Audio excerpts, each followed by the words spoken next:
Bonjour à tous, amis de la santé globale et holistique, c'est Antoine Chevalier, thérapeute quantique.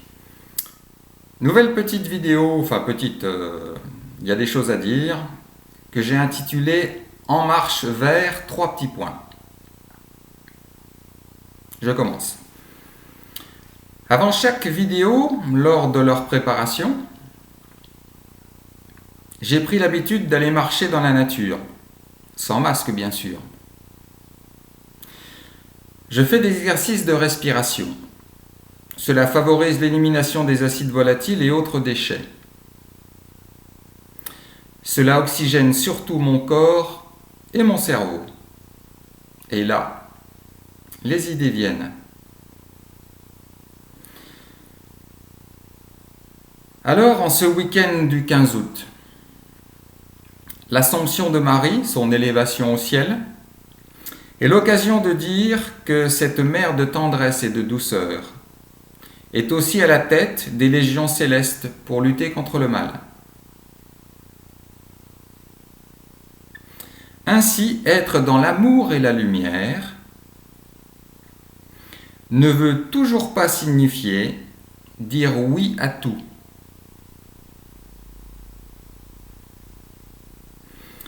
Dans le monde de la dualité, l'apparente joute existant entre l'ombre et la lumière nécessite que chaque camp se définisse clairement. Ayant pour ma part choisi de servir la lumière et l'amour, je vais donc refuser d'entrer dans l'ombre. Le non-amour, en n'entretenant pas les émotions et sentiments de basse fréquence vibratoire, peur, colère, haine, etc. Je peux même utiliser le verbe qui est créateur pour dénoncer ce qui me paraît, ce que je ressens contre-productif, contraire à la vie, voire involutif. Je vais donc commencer. La rentrée est proche. Je la pressens reconfinée. Oui, mais pas à la mode bourrin, comme la première fois. Car il y a aujourd'hui M. Castex, comme Premier ministre. Cela me rappelle comment certains ont réagi à sa nomination suite au déconfinement réussi dont il avait été en charge. Ils l'ont appelé M. Reconfinement. À l'époque, je voulais croire à d'autres perspectives, mais l'acharnement thérapeutique dont ont fait preuve depuis les gouvernants, experts et médias de l'intimidation et de la peur m'incite à une très grande prudence. Ainsi, cela pourrait être une rentrée à confinement relatif, à géométrie variable en fonction des intérêts locaux et de chacun. Et cela pour plusieurs raisons. Première raison, c'est sur la durée qu'on arrive à bien enfoncer le clou de la manipulation et du matraquage idéologique. C'est d'ailleurs le fonctionnement employé par et dans les sectes. C'est ce que veulent ceux que cette situation qui dure arrange. Je vous laisse le soin d'y mettre les identités qui vous parlent. Lobby pharmaceutique, Nouvel ordre mondial, Illuminati, etc. En effet, au début, on avait peur de la pandémie. Quand elle fut là, on avait peur des embouteillages aux urgences, puis des embouteillages en service de réanimation. Et aujourd'hui, on a peur de la circulation du virus. Maintenant que la population n'est plus malade, avec des symptômes graves. De plus, on entretient la peur d'une hypothétique deuxième vague consécutive à la première. J'ai rarement vu autant de passionnés des océans et de ces phénomènes, parmi les experts scientifiques et médicaux. Ils ont même poussé le partage de leur passion jusqu'à nous communiquer du vague à l'âme. De plus, après tous ces efforts dépensés en recherche médicale, il est nécessaire de tenir en haleine, avec masque, les futurs consommateurs de ce fameux vaccin libérateur. Sinon, qui va l'acheter s'il est fait à la va-vite et si plus personne ne croit être contaminable? Vaccin libérateur. Après, on pourra nous dire, une fois vacciné, on n'est pas du tout sûr que cela vous protège d'une année sur l'autre. Et comme pour la grippe, jackpot financier chaque année. Ce genre de traitement, c'est un peu les protections périodiques, excusez-moi mesdames, de Big Pharma. Et s'il se débrouille bien, en incorporant des nanoparticules connectées à la 5G, au vaccin, on pourrait même tracer, suivre qui est vacciné et qui ne l'est pas.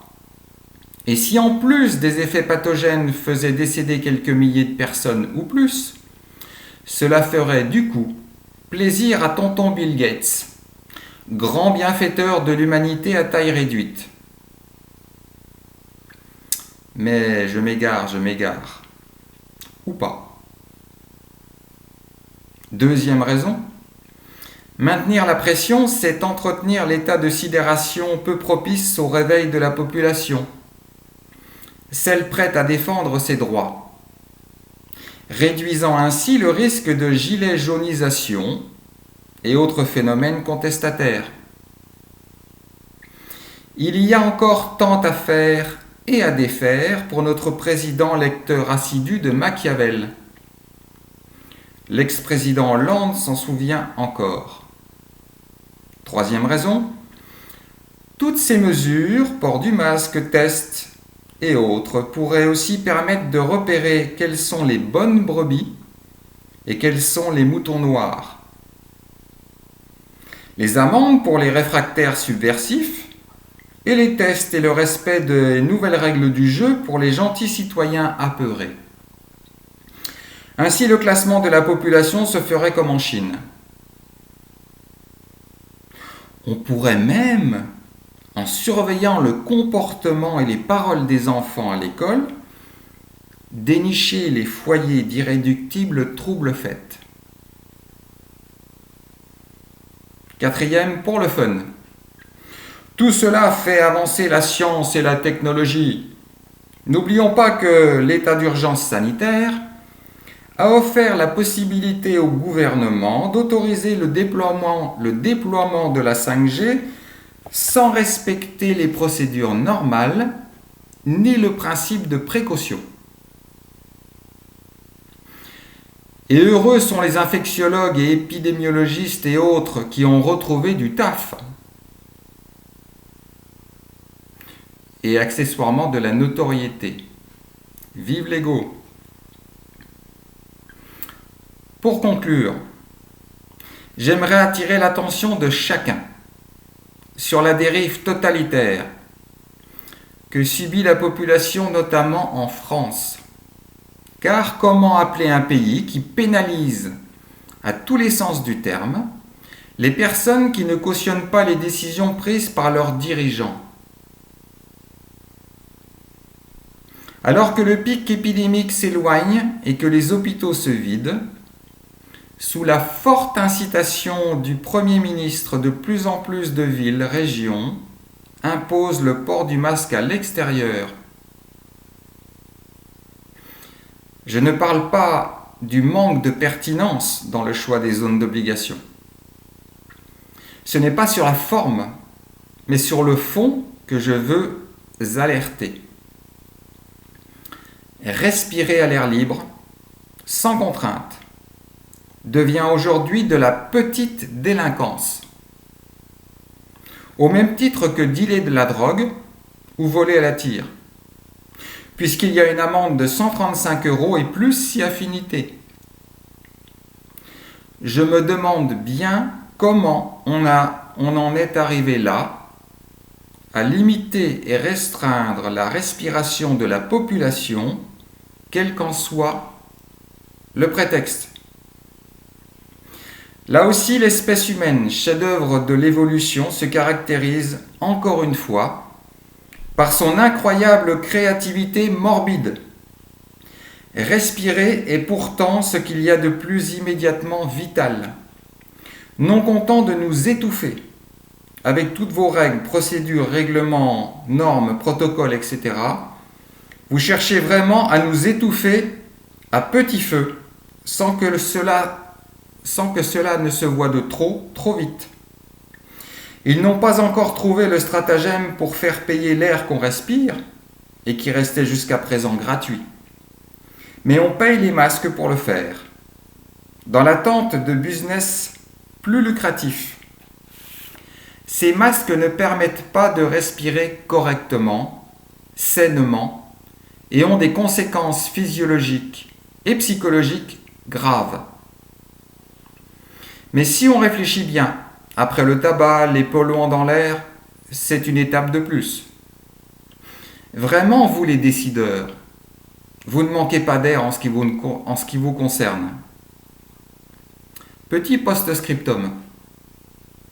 Tout ce dont je parle dans cette vidéo est ce que je ne veux pas vivre. Je ne veux pas voir arriver. Si vous êtes comme moi épris de vie, de liberté, restez bien attentifs à ce qui va se passer. On est tous concernés. C'est notre futur qui se joue, se dessine, et que nous devons préserver et construire dans le respect de la vie, et non pas pour servir les intérêts de certains. Merci pour votre écoute. Merci pour véhiculer d'autres valeurs que celles que le gouvernement véhicule aujourd'hui, les experts et les médias dans le même sac. La peur, la division de la population. Nous sommes toute une humanité qui avons les mêmes objectifs, les mêmes rêves, le même sang, le même fonctionnement. À nous de rester unis dans des valeurs humanistes pour contrer ces personnes qui ne cherchent que leur profit.